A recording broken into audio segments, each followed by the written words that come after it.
এই যা গরম পড়েছে, বাপরে বাপ, টেকা যাচ্ছে না। আর কিছুই কিন্তু খেতে ভালো লাগছে না। এরকম পাতলা ঝোল বন্ধুরা খেতে হবে এই গরমে শরীরকে সুস্থ আর সবল রাখার জন্য। আর এই রেসিপিটা অতি অবশ্যই ট্রাই করো। তোমরা ট্রাই করে একবার করলেই সবাই কিন্তু বারবার করতে চাইবে। সপ্তাহে অন্তত 2 থেকে 3 বার এইভাবে কিন্তু এই রেসিপিটা করে খেলে অনেক অনেক অনেক বেশি তোমাদের প্রোটিন হবে। আর এই পাতলা ঝোলটা একদম তেল ছাড়া, বাটার তো নাই, তেল বাটার ছাড়াই এই চিকেনের ঝোলটা করেছি। একদম কিন্তু হাত চেটে পুটে খেয়েছে তোমাদের দাদাভাই আর পুকুসোনা। রেসিপিটা এইভাবে একদম ফলো করবে, দারুণ লাগবে জাস্ট খেতে। কিছুই না, এর মধ্যে আমি একটুখানি আদা গ্রেট করে দিয়েছি, রসুন থেতো করে দিয়েছি, বড় বড় সাইজের একটু পেঁয়াজও নিয়েছি আর ছোটো সাইজেরও পেঁয়াজ নিয়েছি, সাথে নিয়েছি আলু, পেঁপে আর নিয়েছি গাজর। মাংসগুলো খুব ভালো করে ধুয়ে নিয়েছি। ধুয়ে নিয়ে কড়াইতে গরম জল দিয়ে জলের মধ্যে দিয়ে দিয়েছি ফোড়ন হিসাবে, মানে এখানে তো তেল না, জলের মধ্যে ফোড়ন হিসাবে 4টে শুকনো লঙ্কা, 2টো তেজপাতা আর একটু গরম মশলা দিয়েছি। একটু ওটা ফুটলে তার মধ্যে চিকেনগুলো দিয়ে দিয়েছি। আর যেসব সবজিগুলো কেটে রেখেছিলাম সবই কিন্তু চিকেনের মধ্যে পরপর দিয়ে দিয়েছি। স্বাদ মতো লবণ দিয়েছি। খালি এখানে আমি হলুদ ব্যবহার করিনি, কোনো রকম মশলা, কোনো রকম তেল বাটার ছাড়াই এই চিকেনটা জাস্ট বন্ধুরা একদম জমিয়ে দেবে। ভাতের পাতে খাও বা রুটির পাতে খাও, যেভাবেই খাও দারুণ টেস্টি আর দারুণ হেলদি।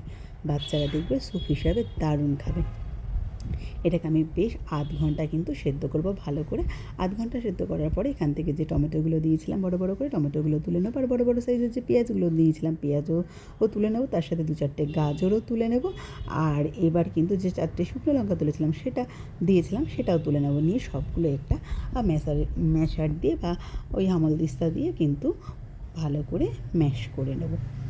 এবার এই ম্যাশ করা মশলাগুলো সবই কিন্তু সেদ্ধ করা চিকেনের মধ্যে দিয়ে দেবো। তাহলে গ্রেভিটা একটু ঘন ঘন হবে, ঝালটাও বেশ বেরিয়ে যাবে আর টেস্টটাও বন্ধুরা দারুণ হবে। আর নামানোর আগে এখানে দিয়ে দেবো খালি একটু ধনেপাতা আর দিয়ে দেবো কাঁচা লঙ্কা। এখানে আমি একটা স্যালাড করে নিচ্ছি এইটার সাথে খাওয়ার জন্য। এই স্যালাডটা দিয়ে এই চিকেনটা খেতে দারুণ লাগে বন্ধুরা। স্যালাডের মধ্যে এখানে শসা, পেঁয়াজ আর একটুখানি আমি দিয়ে দিয়েছি বিট আর অবশ্যই গন্ধরাজ লেবু দিয়ে খেতে কিন্তু এটা জাস্ট জমবে। সাথে একটু কাঁচা লঙ্কাও নিয়ে নিয়েছিলাম ঝাল হওয়ার জন্য। এদিকে দেখো আমার চিকেনের ঝোল একদম রেডি। নামানোর সময় আমি কাঁচা লঙ্কা আর ধনেপাতা দিয়ে নামিয়ে দিলাম। রেসিপিটা ভালো লাগলে অতি অবশ্যই লাইক কমেন্ট করো বন্ধুরা। ফেসবুক থেকে দেখলে ফেসবুক পেজটা ফলো করে দিও, আর ইউটিউব থেকে দেখলে সাবস্ক্রাইব করে একটা নতুন ভিডিও পাওয়ার জন্য। এই গরমে সবাই সুস্থ থাকতে অতি অবশ্যই এই চিকেনের রেসিপিটা ফলো করো, জাস্ট দারুণ। আর কেমন হয়েছে কমেন্টে জানাতে ভুলো না। অতি অবশ্যই আমাকে কমেন্টে জানিও তোমাদের কেমন লাগলো আমার এই নতুন রেসিপিটা। চলো বন্ধুরা, গরমে সবাই সুস্থ থেকো, ভালো থেকো। ততদিন আবার আসবো নতুন অন্য কোনো ভিডিও নিয়ে।